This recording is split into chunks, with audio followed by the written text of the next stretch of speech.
it says that you should afflict yourself in the Torah. Afflict. That's the English translation. But it kind of means fast, but it kind of means the other stuff too. But that you should do it on the 9th and the 10th of Tishrei. So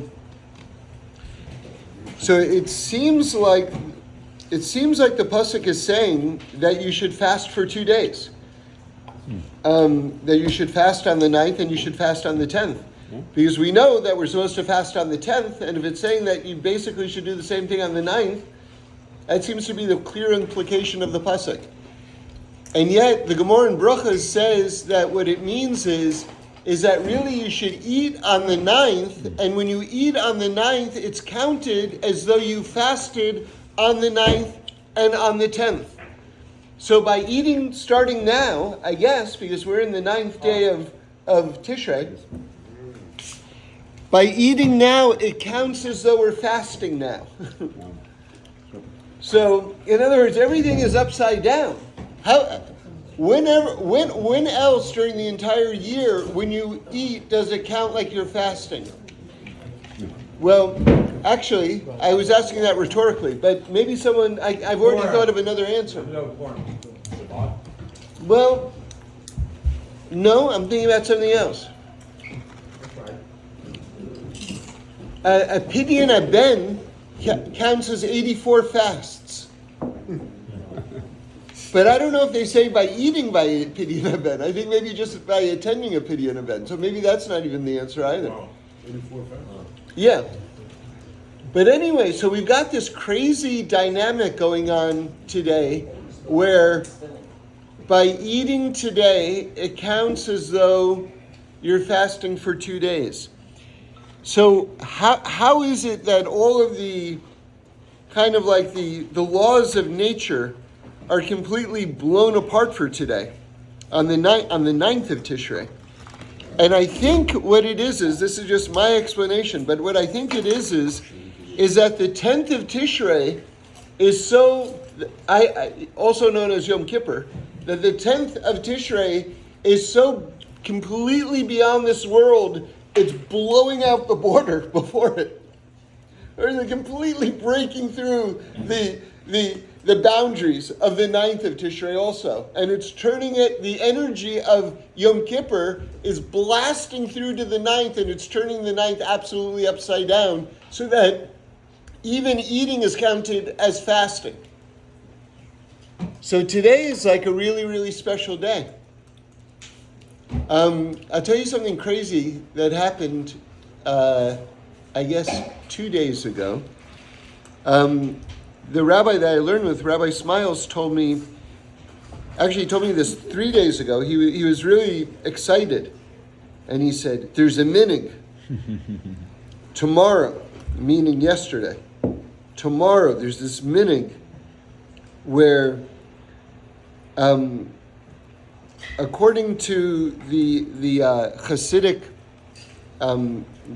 dynasty of Karlin Stolin, you're supposed to eat hamburgers, and you can even give hamburgers out as presents. And then he said, someone gave me a hamburger. And I said, well, okay, so what? And to drink drambuie, by the way, which, although I think maybe it just means a sweet liquor, because I don't know, drambuie, I think there might be some kashrus challenges. But anyway, from whiskey. Is that, yeah, okay, so something sweet, some sweet liqueur. So I asked him why, and he said, because on that day you say the Yud Gimel Midos, or I guess some groups do one of the, like the main piyut, section of Slichos is the Yud Gimel Midos, so you're saying it a lot, so that's a special day.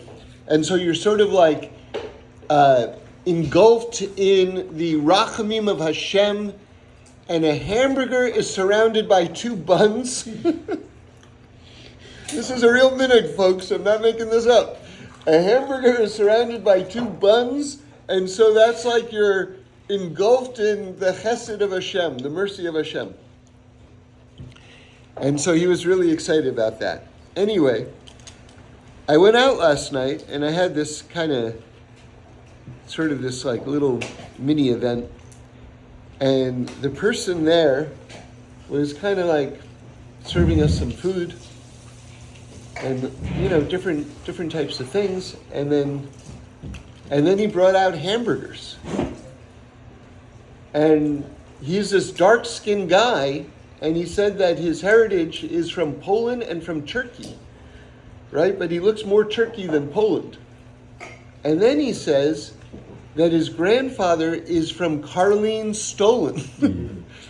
So there he is, giving us hamburgers. He's a Karliner Stolen chassid, or from that descent, giving us hamburgers on the hamburger day.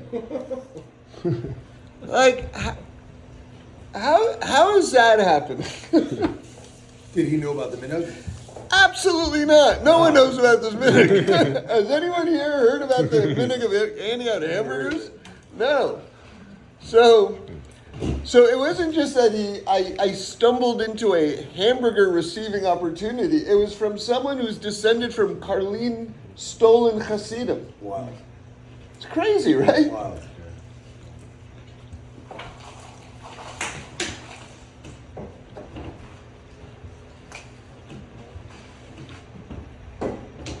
Yeah. So that's the eating. What do we know? Yeah, what do we know? What do we know? You can't make something like that up. It's too far out. So I was thinking about something like what if you went to a party and it was like a really fancy party, and like whoever made this party spent a lot of money on this party. There's like a lot of whatever you want. It's just really nice. And you're kind of walking through and whatever, eating a little bit of food here and there, talking to a couple of people, and then it's time to go, and you walk out, and as you walk out, you see a sign.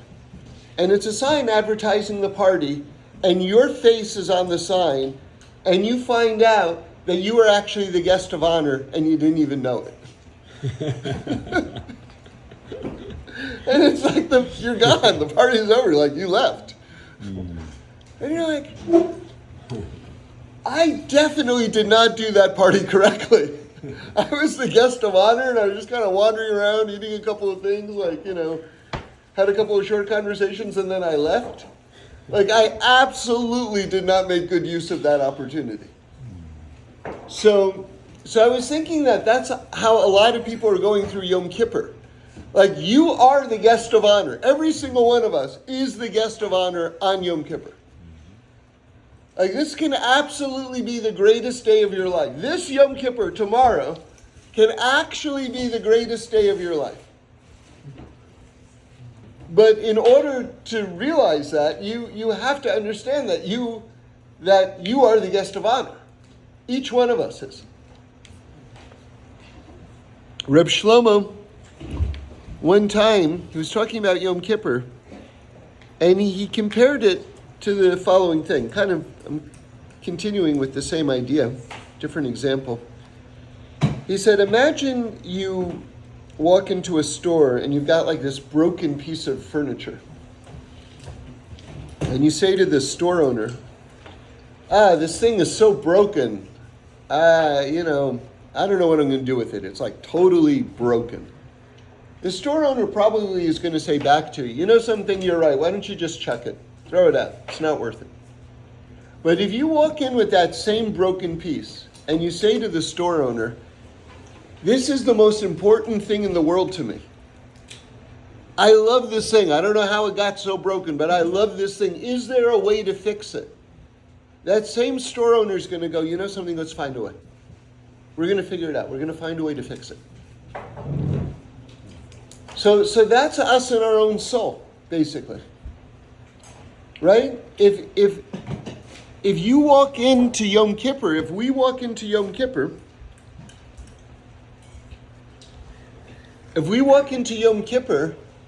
and we kind of consider ourselves not only not the guest of honor, but if we kind of consider it like kind of a lost cause, then it's a lost cause.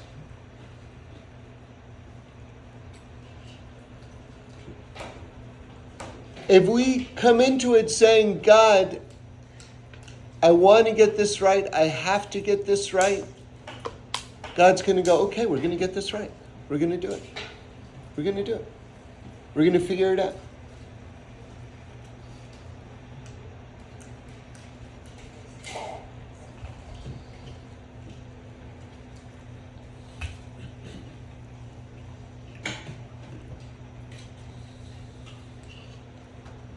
Like if you're in a sales meeting and you begin by saying, you know something, I really was not able to spend very much time on this presentation.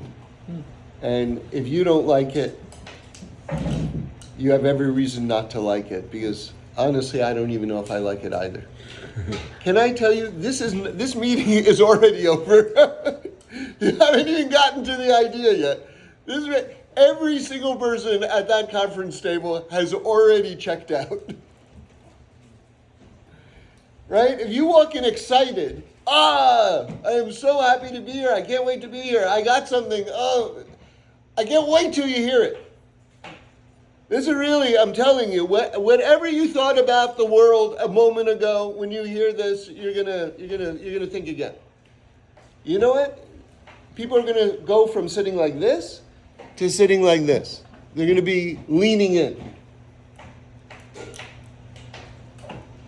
So, what kind of sales pitch are you gonna make to God tomorrow? On your own behalf.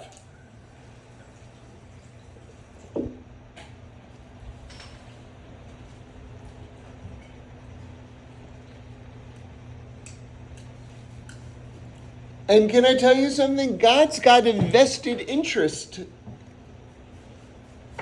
Like, sometimes, like in Hollywood, they'll say, oh, listen, you're going to be pitching to this network. You know what? That guy's a fan of yours. That guy's a fan of yours. It's going to be a friendly room. Friendly. You want to hear that. It's going to be a friendly room. Tomorrow is a friendly room for us. Do you know why? Because the thing that we're trying to do, which is cleanse our soul, is a piece of God. So God actually has an active interest in his own property.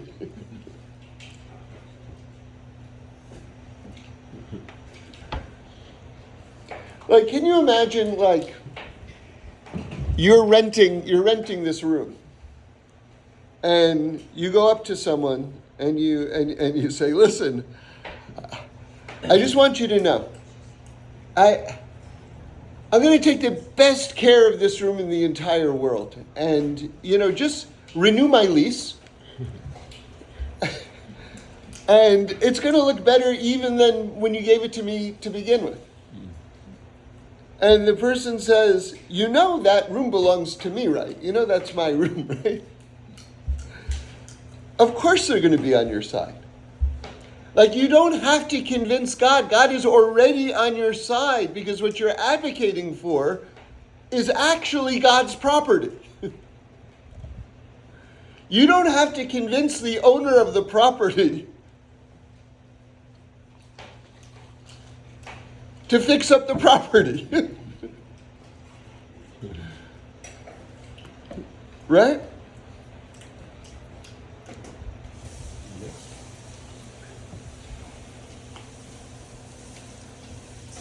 So, one of the kind of most impactful things I ever heard Reb Shlomo say, it was just a total aside. It was in a room. Someone was, I don't know, I don't think that he was 100% mentally.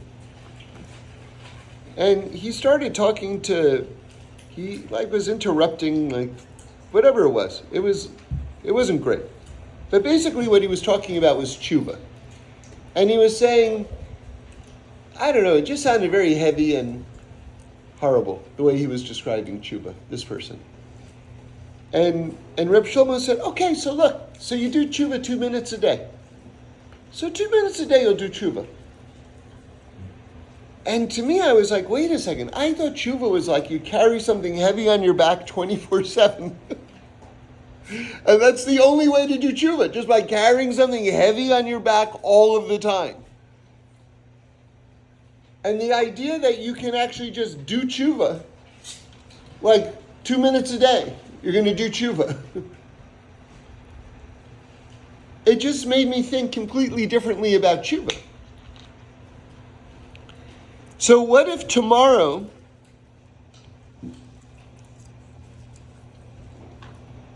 instead of going, okay, I got 25 hours and this 25 hours is going to be this heavy thing, and I'm so sorry I did this, that, and the other thing, you say in an excited way, like you're trying to sell something, like a product in a sales meeting, in a room, you say, God, I can't wait to fix my soul. I can't wait. I am so excited. You gave me the greatest thing in the entire world, an opportunity to participate in this world, in this dimension, in the redemption and perfection of your creation. I haven't done it yet. I know I can do better. I know that I've failed. I know that I've let you down and everything like that in a number of different ways. But I can't wait to do better.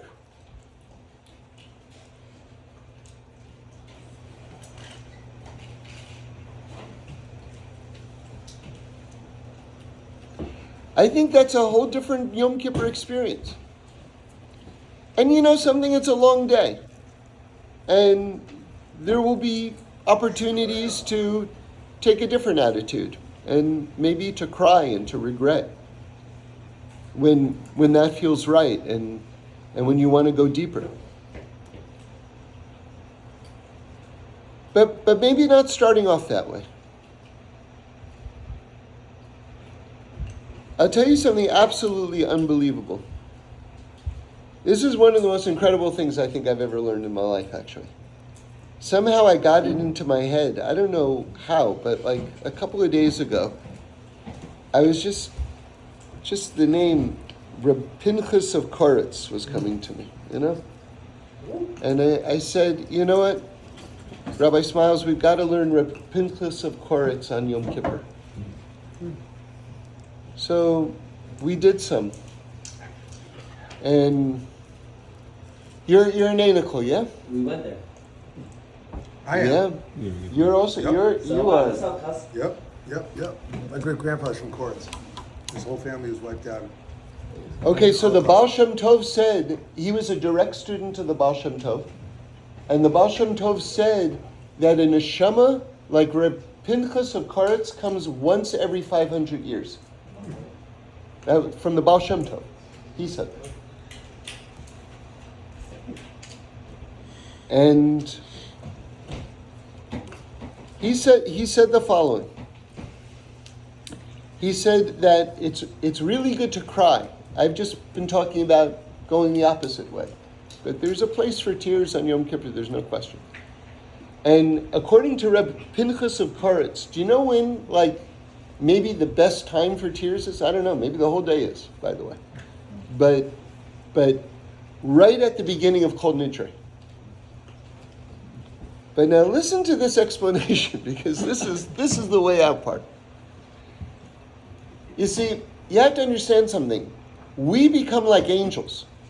This is kind of what I was opening with. This idea that on Yom Kippur is so holy that it blasts through all of the barriers, and then it even gets into the 9th of Tishrei, and it turns eating into fasting. Like, this is how powerful the day is, right? Can't even be contained within its boundaries. So basically, all of the neshamas and all of the malachim are there in shul. Like, all of the neshamas and all of the malachim are there in shul. Now listen to this. They don't have a levush. A levush means a garment. That means a way for them to sort of like grasp on to the time-space boundaries of this dimension. They haven't got a garment because they're angels and they're just souls. But they're all there in shul. Except there is a levush for them. And do you know what that levush is? Your tears. Do you understand? Are you getting the visual? When you cry a tear on Yom Kippur, and it's an expression of you wanting to be close to God, that tear is something that all of the malachim and all of the neshamas can actually garb themselves in. Can you believe that? You know, in the Middle Ages, they used to debate. I don't know if this was such a Jewish debate, but there's like a question that theologians used to ask themselves, which is how many angels can fit on the head of a pin? It was like a famous question. So, how many souls and angels can fit into one teardrop? And the answer is kind of all of them.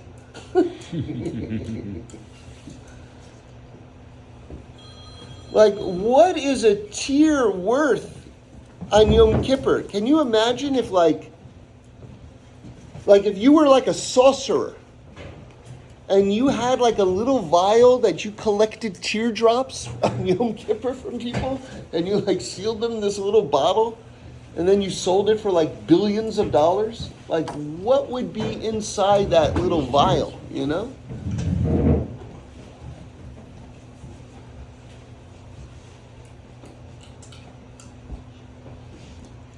And the reason why that's happening is because all of these barriers are removed. And you know something? You shouldn't be surprised by this idea. Because we become like angels. So if we're becoming like angels, that means already all of the barriers are being broken down. So why aren't the angels and the neshamas also coming down here? In other words, all of the barriers are being broken down on Yom Kippur, between heaven and earth.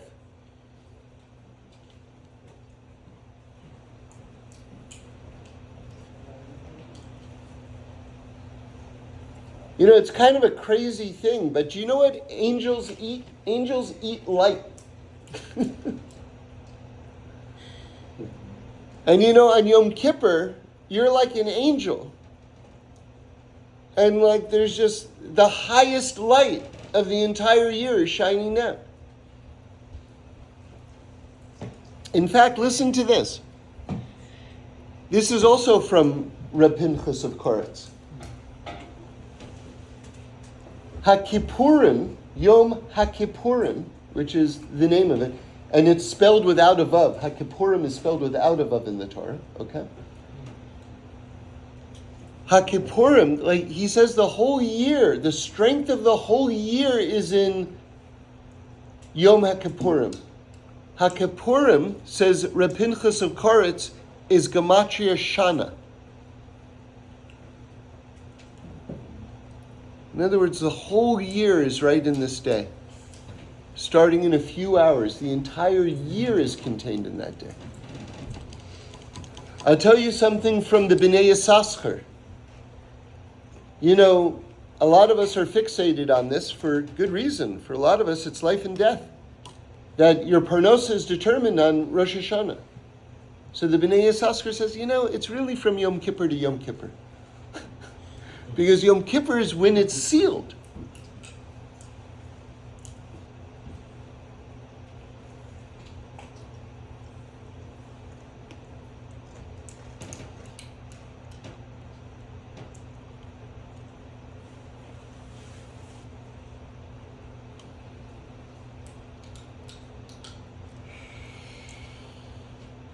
Some people have the minhag to have a candy in their mouth the whole day, so that they can makayim, they can keep the idea of eating all day.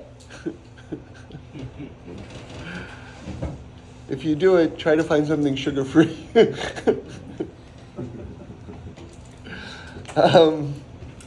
But tomorrow is a big mikveh day. You're supposed to have 2 meals.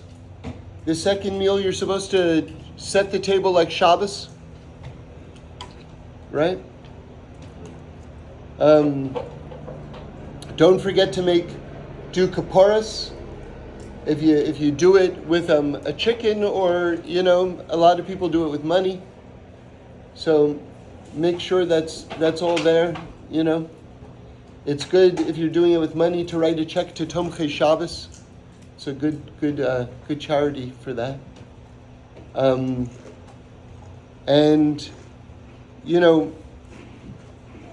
make sure, if you can, to ask your wife or to ask whoever you're staying with, your mom, your dad, whatever it is, like, what can I do to help?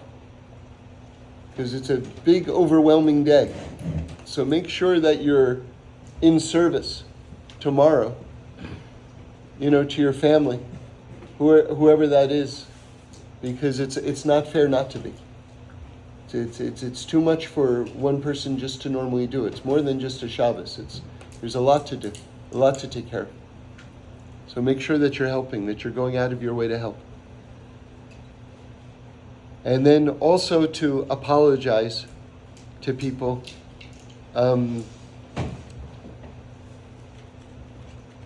Some people apologize to everybody, and there's nothing wrong with that. But it's also good to actually think of, who did I actually offend? And I'm guilty of this too. I don't think this is the best thing to say. Listen to my words carefully. This is when you just go up to someone casually. You say, "Oh, I hope you'll forgive me if I did anything to hurt you." I think this is a better phraseology. I hope that you'll forgive me for everything I did to hurt you.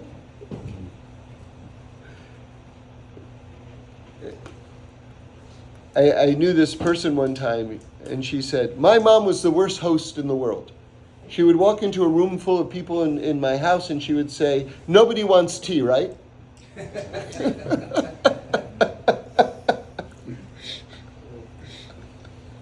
So, when you go up to someone who you've dealt with a fair amount and you say, "If I did anything to hurt you," how about just assuming that you must have done something to hurt them? For anything I did to hurt you. I made one of those casual calls today to someone.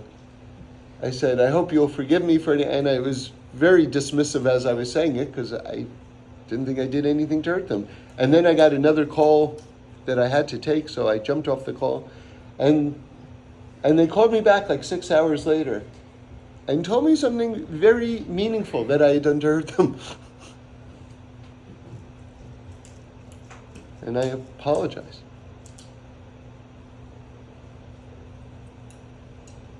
So I think let's just be a little bit humble. I'm speaking to myself too. And acknowledge the likelihood that we probably have done things. Most likely. And so with that in mind, I want to ask all of you for forgiveness.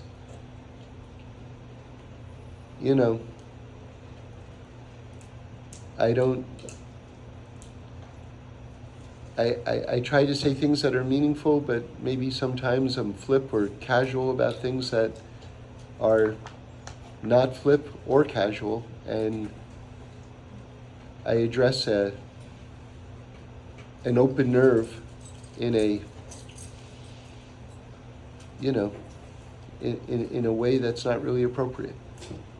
And so for everything that I've done in terms of not being more sensitive and caring and everything like that, I'm sorry. I'm sorry.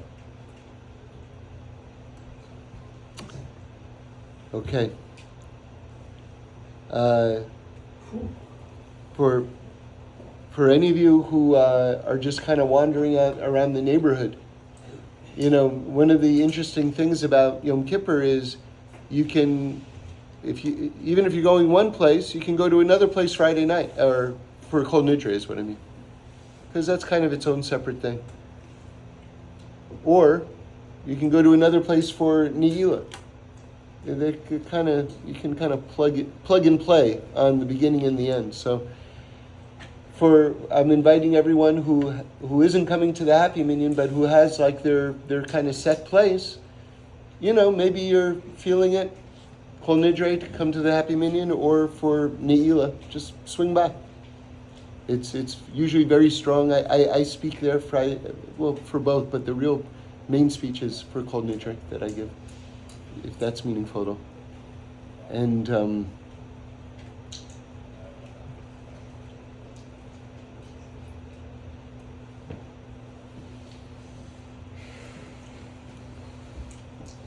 okay. That was good.